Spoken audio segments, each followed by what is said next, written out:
Selamat ketemu lagi kita untuk tutorial menggunakan program Excel untuk olah data statistik ya. Jadi seringkali di dalam Excel itu teman-teman Excelnya belum dibuka untuk diolah data statistiknya. Nah, saudara bisa lihat di komputer saudara, misalkan klik aja di Excel itu di ribbon data, muncul nggak ini data analisis, solver, dan sebagainya di analisis.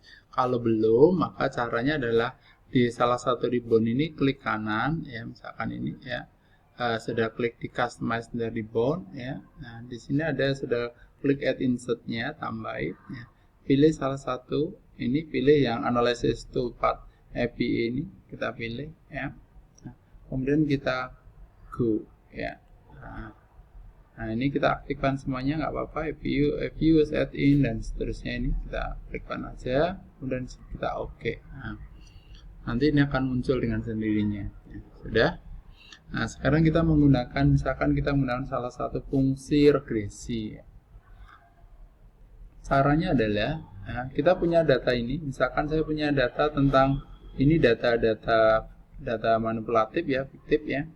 Misalkan adalah data tentang perbankan nasional, tentang risiko, NPL, efisiensi BOPO, LDR, dan ROA. Nah, kita akan menganalisis misalkan adalah pengaruh tiga ini ya, saya kasih warna kuning ini ya, ini sebagai variabel bebas terhadap ROA ya, terhadap profitabilitas yang warna merah.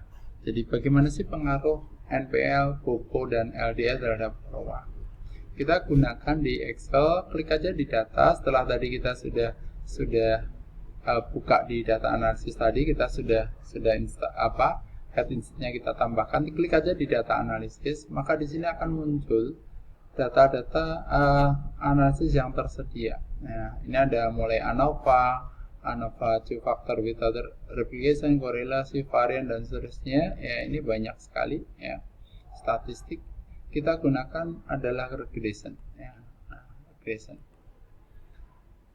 di situ meminta pada kita input Z ringnya. Nah kita klik aja ini ya.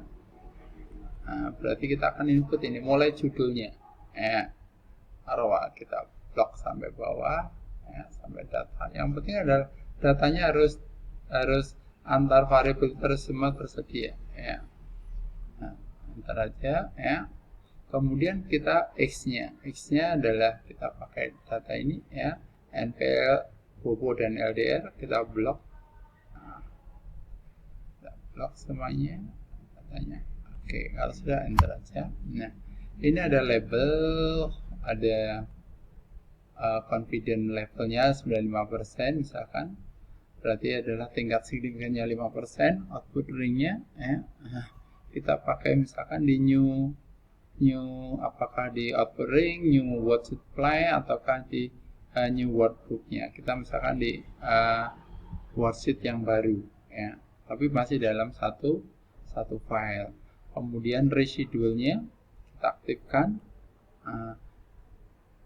Nanti ini dipahami di statistik ya, residual itu apa, standar residual apa, residual plotnya seperti apa, berarti plottingnya line width, kemudian normalitas datanya, norma probability-nya. Kalau sudah kita oke, sudah selesai.